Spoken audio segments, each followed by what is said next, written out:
Pregame.com. The Final Four tips off with a very unlikely matchup. This is Brad Powers in the Pregame.com studios just off the Vegas Strip. The Final Four is finally here, and we have the first national semifinal. The number 7 seed South Carolina taking on the number 1 seed Gonzaga.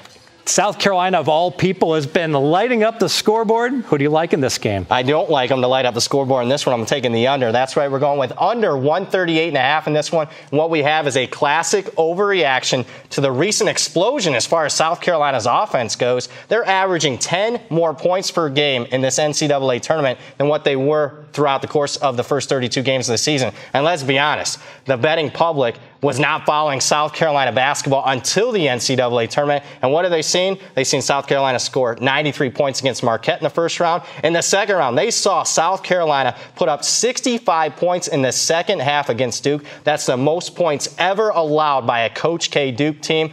And what I say is give me the first 32 games. The full season stats matter more. And the first 32 games said this was a below average offense, averaging only 72 points per game. Add it up, and there's value on the under. And I think the public then followed them up to Madison Square Garden and saw them perform pretty well against Baylor, and Florida scored in the 70s against good defensive teams, completely oblivious to the fact they couldn't score at all against Alabama in the SEC tournament. Yeah, and let's give you more stats on why this is a below-average South Carolina offense. As far as efficiency rankings go, they're number 104 in the country. And you might say, hey, that's actually above average because there's 350 teams in Division I college basketball. No, it's actually well below average for a team playing at this stage of the tournament. You look at the last 15 national champs, average offensive efficiency rank, 7.5. So in the top 10 of the country. And you look at their other 3 opponents in the Final Four this year, Oregon, North Carolina, Gonzaga all have top 20 offenses when it comes to efficiency. And they really rely on their defense to create offense, right? They have that pressing, hardcore defense, create some turnovers. You don't think that's going to be effective in this game, though? No, a lot of why they've been so efficient so far is they've been getting a lot of easy buckets off of turnovers. Well, their opponent, Gonzaga,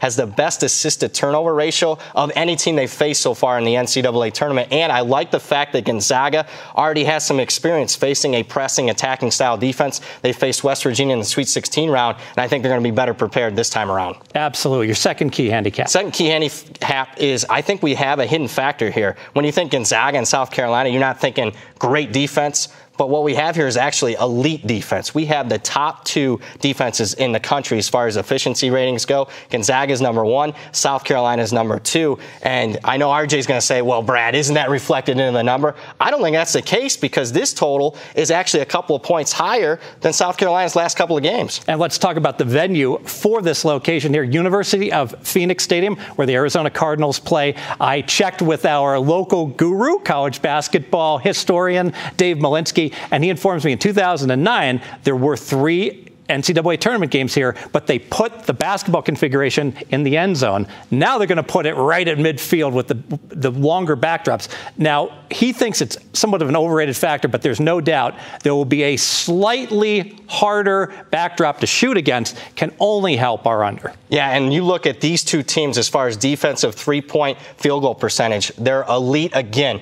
I think teams are going to struggle with that backdrop when it comes to long-range shooting. Maybe it's a little bit overrated factor, but Gonzaga, less than 30% allowed as far as 3-point range. They're number 4 in the country. South Carolina, number 7 in the country. They allow less than 30% from behind the arc. Add it all up, and with that unique backdrop, it's going to be tough to be making threes in this one. And these aren't teams that are used to playing in 50, 60,000 seat stadiums. Let's make it official. Yeah, let's make this one official. We have a clear overreaction to South Carolina's recent offensive explosion, and the reality is this is a below-average offense, and we have 2 elite defenses, the top 2 most efficient defenses in the country, and I don't think it's being properly priced into the number. Add it all up, and we're going under 138.5. More videos at pregame.com.